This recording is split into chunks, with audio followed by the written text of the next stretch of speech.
یہاں سے فوجیں چلیں گی، سیاہ علم برآمد ہوں گے اور کوئی طاقت انہیں روک نہ سکے گی، ان کا منہ پھیر نہ سکے گی، یہاں تک کہ وہ ایلیا حضور کے زمانے میں یروشلم کا نام تھا، یہاں تک کہ ایلیا میں جا کر نصب ہو جائے گا۔ گویا کہ یہ جو ہمارے ہاتھ سے نکلا ہے قبضے سے، پہلے بھی عربوں کے ہاتھوں سے نکلا تھا بیت المقدس، یروشلم، عرب واپس نہیں لے سکے تھے۔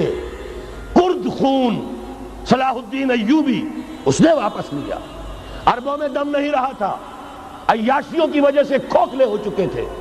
میں تجھ کو بتاتا ہوں تقدیر امم کیا ہے، شمشیر و سنا اول، طاؤس و رباب آخر۔ یہی وجہ ہے کہ تقریباً 20 صدی کے بعد ان کی حکومت ختم۔ آشمارا حق بود گر خون بارد بر زمین، بر زوال ملک مستعصم امیر المومنی۔ یہ ہوا کہ نہیں ہوا؟ جبکہ آئے ہیں تاتاری ہورڈز، اور جنہوں نے کہ آخری خلیفہ بنو عباس اسے محل میں سے نکالا، ایک کھال کے اندر لپیٹ کر اور اپنے گھوڑوں کے سوؤں تلے کچل دیا۔ عرب معزول کر دیے گئے تھے، لیکن اب دوبارہ عربوں کو جب سہارا ملا ہے، لیکن اب بھی انہوں نے کہیں اسلام قائم نہیں کیا۔ کوئی روس کا غلام رہا، کوئی امریکہ کا غلام رہا، کسی نے اس کا ساتھ دیا، کسی نے اس کا ساتھ دیا۔ تہذیب ہے تو مغربی، تمدن ہے تو مغربی، وضع میں تم ہو نصارہ تو تمدن میں ہنود۔ یہ مسلمان ہیں جنہیں دیکھ کے شرمائے یہود۔ یہی معاملہ جب ان کا ہوا تو اب اللہ تعالیٰ کی طرف سے ان کے اوپر وہ عذاب کی بھٹی گرم ہونے والی ہے۔ لیکن اس کے بعد پھر یہاں سے جائیں گے وہ جو ان کی مدد کریں گے، اور یہ ایلیا کو واپس لینے والے یہ مشرق سے چلنے والے لشکر ہوں گے۔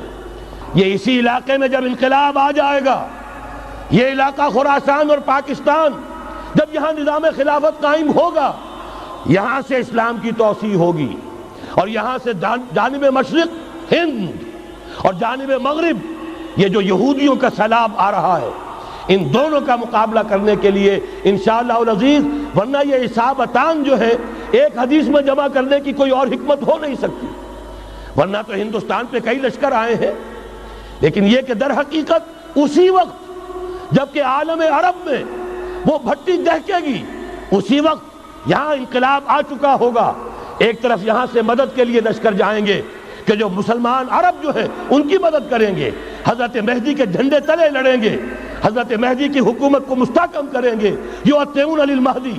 دوسری طرف وہ ہندوستان کی طرف پیش قدمی کریں گے، اور یہیں سے جیسے اس وقت سیلاب نکلا تھا جزیرہ نما عرب سے، ایک داہنی طرف ایک بائیں طرف، ایران، افغانستان، ترکستان، ادھر مصر، لیبیا، الجزائر، مراکش، موریطانیہ، اسی طریقے سے انشاءاللہ اسی علاقے سے اس کا آغاز ہوگا اور بات آگے بڑھے گی۔ تو غرب اصل حاصل کیا ہے؟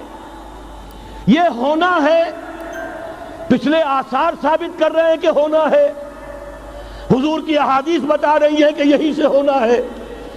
ہوا صرف یہ ہے ہم بھٹک گئے، ہمیں اپنی منزل یاد نہ رہی۔ میں تو بہرحال ان لوگوں میں سے ہوں جنہوں نے نعرے لگائے تھے پاکستان کا مطلب کیا، لا الہ الا اللہ۔ میں سن 46 میں یہاں حبیبیہ ہال میں قائد اعظم نے مسلم اسٹوڈنٹ فیڈریشن کے جس اجلاس کو خطاب کیا تھا، ضلع حصار سے جو 2 ڈیلیگیٹ آئے تھے ان میں سے ایک میں تھا۔ میں نے بہرحال اس تحریک میں بھی حصہ لیا ہے، ایک ننھے کارکن کی حیثیت سے لیا ہے، پھر حالات کو بدلتے اپنے آنکھوں سے دیکھا ہے، ہم کہاں سے کہاں جا پہنچے ہیں۔ ضرورت صرف اس بات کی ہے کہ آج ہمارا حال یہ ہے، ہماری قیادت، ہماری سیاست ان لوگوں کے ہاتھ میں ہے کہ وہ فریب خوردہ شاہی کے پلاہ و کرگسوں میں اسے کیا خبر کہ کیا ہے، تب وہ تاب جاویدانہ۔ ان کی تہذیب مغربی، ان کی ذہنیت مغربی، ان کی وضاقتہ مغربی، ان کا تمدن مغربی، ان کی سوچ مغربی، ان کے سارے اطوار مغربی۔